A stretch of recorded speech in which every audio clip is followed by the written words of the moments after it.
Satoru sat in his office, lost in his own world as the events of a usual Wednesday night played out in his club and casino. He was sure he had some paperwork to do, invoices to pay, or orders to sign off on, but he couldn't bring himself to care about any of that. He'd gone by Kento's office to take information for his newest employee to be added to payroll, and as they were talking, Satoru had inquired about his friend's weekend and found he'd gone on a date with Saelah. Something had settled over him upon hearing that information. It wasn't jealousy or irritation, but a sense of falling behind. Since then, he'd been in his head thinking of whether or not he should call Saelah and ask if she was free the upcoming weekend. They'd exchanged a few messages after swapping numbers, but that was the extent of their communication. In his defense, he'd been busier than usual. Checking the time, Satoru decided to bite the bullet and call her. The worst she could tell him was no, and that was very well a possibility since she'd gone out with Kento, and from the sounds of it, she had enjoyed herself. His finger hovered over the green call button, only to tap on video call instead. "Hi, Satoru," she greeted when her face popped up on the screen, and he couldn't help but pause for a moment. He hadn't seen her in a couple of weeks, and doing so again, even through a video call, was like being reminded that angels existed. Suguru is right, I do get cornier with age. "Hello, Saelah. Did you miss me?" he asked with a smirk. "I feel like telling you yes will feed your ego and give you a boost you do not need," she teased. "Are you at work?" "I am, and it's been awfully boring since a certain little alpha hasn't been in to see me." "You poor thing. However will you survive?" Satoru chuckled. "The better question is how will you without seeing my handsome face in person for so long?" She rolled her eyes playfully at the screen. "Still not feeding your ego. How about you put me out of my misery instead? Are you free this weekend?" There. He'd asked the question. It was out there, and she would either tell him yes or no. She paused for a moment, as if thinking. "What day this weekend?" "What day works best for you?" he asked. "Saturday, anytime after 3. Does that work?" she inquired. "That's perfect. I'll text you the location in the morning." "Okay, that works. You should probably get back to work before you get fired," she teased, and Satoru laughed. "I'd like to see someone try. But I did call you pretty late. It was almost 11 after all, and normally he wouldn't have called her so late, but he hadn't been able to help himself. "It's fine. I have a meeting with the client in a few minutes, so you aren't keeping me up." At that, Satoru remembered her telling him most of her clients were in America and Canada. It was morning there, so it made sense. "Good night, Saelah. I'll text you tomorrow." "Good night, Satoru." They ended the call and he placed his phone on the desk, his eyes catching on the work he'd been putting off, and he groaned. Now that he had his own date scheduled and could focus on other things, he got down to work. The last thing he needed was to hear Higurame's mouth because Satoru was late signing invoices again. Morning came far too soon for Satoru, and he wanted to roll over and go back to sleep. Instead, he stared up at the ceiling briefly before trudging out of bed. He had errands to run and a date to plan before he headed to his places of business. Satoru was well aware that he only needed to go in once a week at most to keep on top of the administrative things because his staff was competent enough to keep things running in his stead. But he liked to be active, assigned to his employees that he was willing to put in hours. Leading by example was one of the lessons he'd taken from his father and instilled in himself. He entered his ensuite, relieved his bladder, washed his hands and face, then brushed his teeth before going to his kitchen. He made himself a quick breakfast and ate it on his balcony. The view of the city from the top floor of the luxury condo building always felt so serene regardless of the time of year.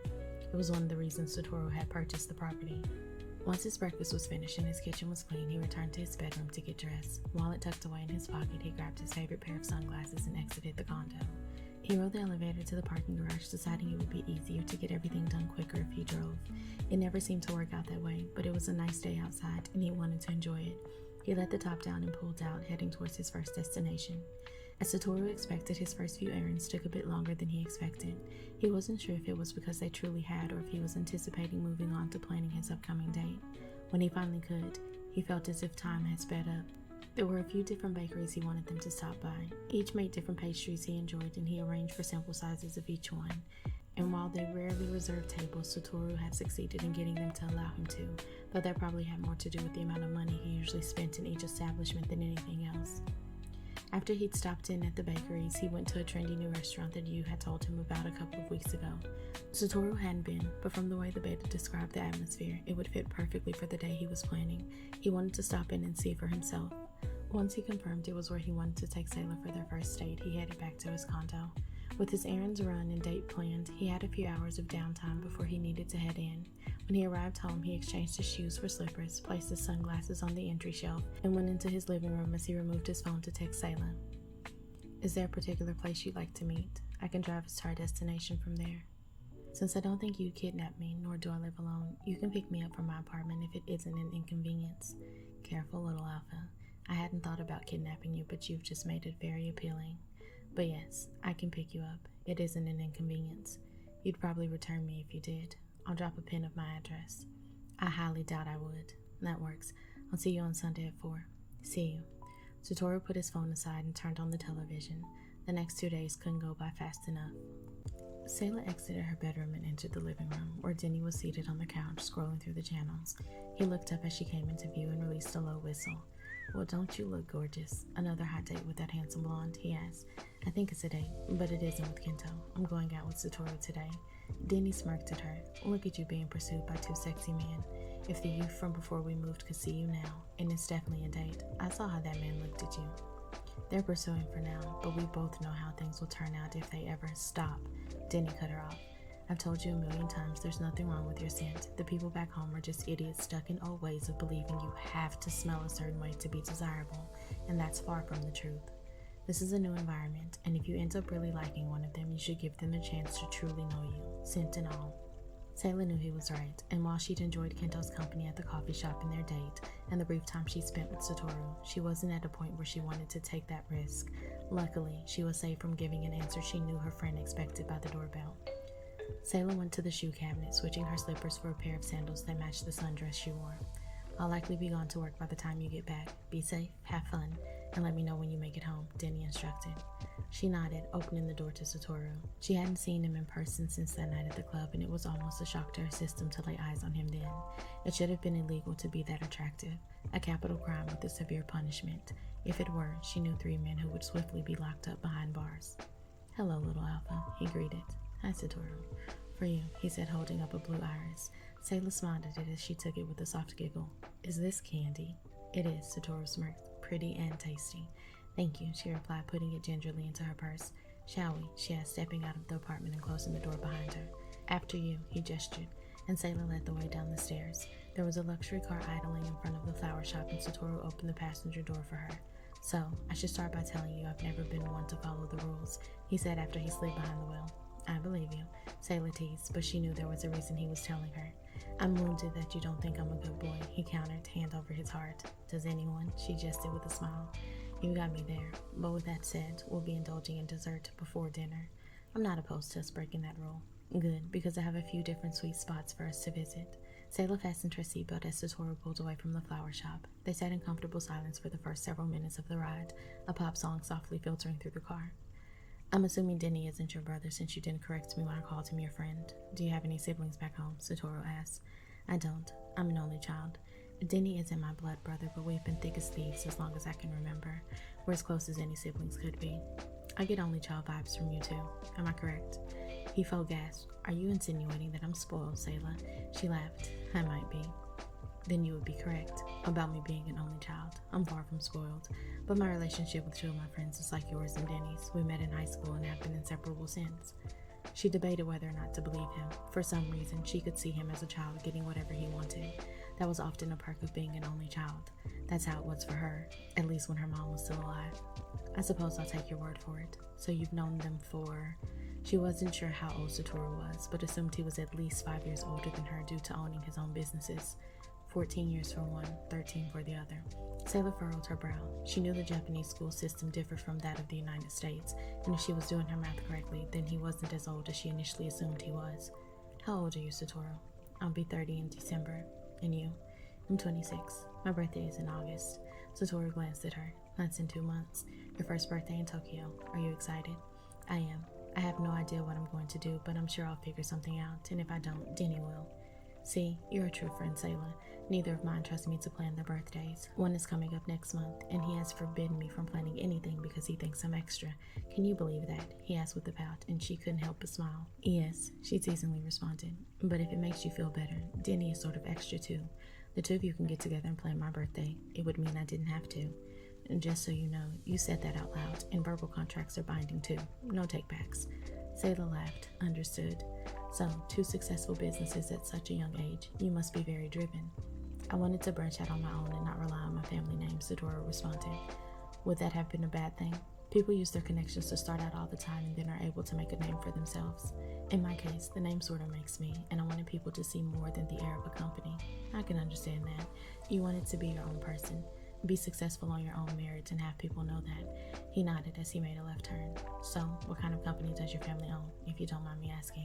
He hesitated for a moment. It's the biggest conglomerate in Japan. Oh, she responded. Well, it made sense why he wanted to be his own person. Saelah didn't even know what businesses fell under the umbrella of his family conglomerate, but it made sense he didn't want to be trapped in the shadow of it. Well, it seems like you've succeeded. Do you take care of everything yourself? For the most part. My friend, whose birthday is next month, works in finance and handles payroll for me once all the hours are submitted, he responded, coming to a stop. Saelah took in their surroundings and found they were parked in front of a bakery. Satoru exited the vehicle, coming around to help her out, and they entered the establishment. The smell of sweet confections graced her nose immediately, and she felt his large hand on the small of her back, steering her towards the counter. Satoru, an older woman behind the counter, greeted with a smile. And who might you be? She asked, turning that smile to her. I'm Saelah, she returned with a smile and a bow. Saelah, the older woman tested out.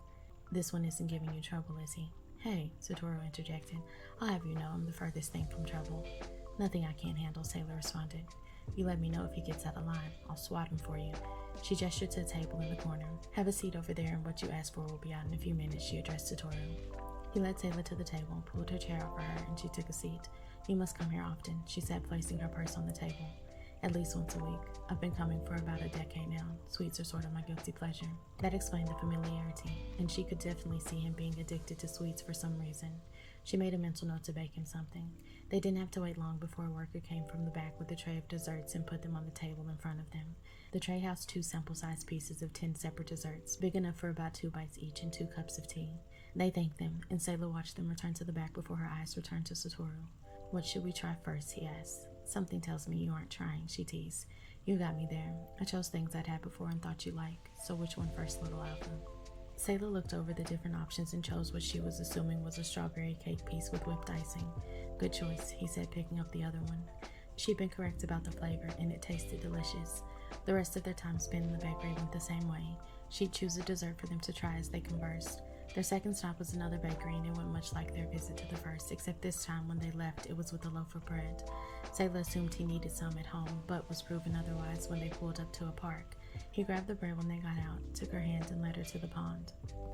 Oh, we're feeding ducks, she stated excitedly. Satoru chuckled. We are. I didn't think you'd be this excited about it. I used to love going to the park with my mom to feed them. We'd bake the bread the day before, have a picnic the following day, and feed them before we left. It was one of her favorite memories of time spent with her mother since they did it at least twice a month. She'd still gone here and there with Denny after her mother passed, but it had been a couple of years since she last fed ducks. Satoru broke the loaf in half and gave her one. Other than indulging in baked goods, what do you like to do in your spare time? Saelah asked as she sprinkled some breadcrumbs for the ducks. I enjoy drawing and occasional gambling. I always envy people who are creative. So much work goes into what you create. She tossed more breadcrumbs. You can't gamble in your own casino, can you? No, but I hold poker nights in a private room with some friends and associates. You should come to the next one. She shook her head. I don't know the first thing about playing poker. I can teach you, but you don't have to play. You can be my good luck charm. He winked and she laughed. And what if you lose while I'm there? You'll forever title me a bad luck charm, she joked.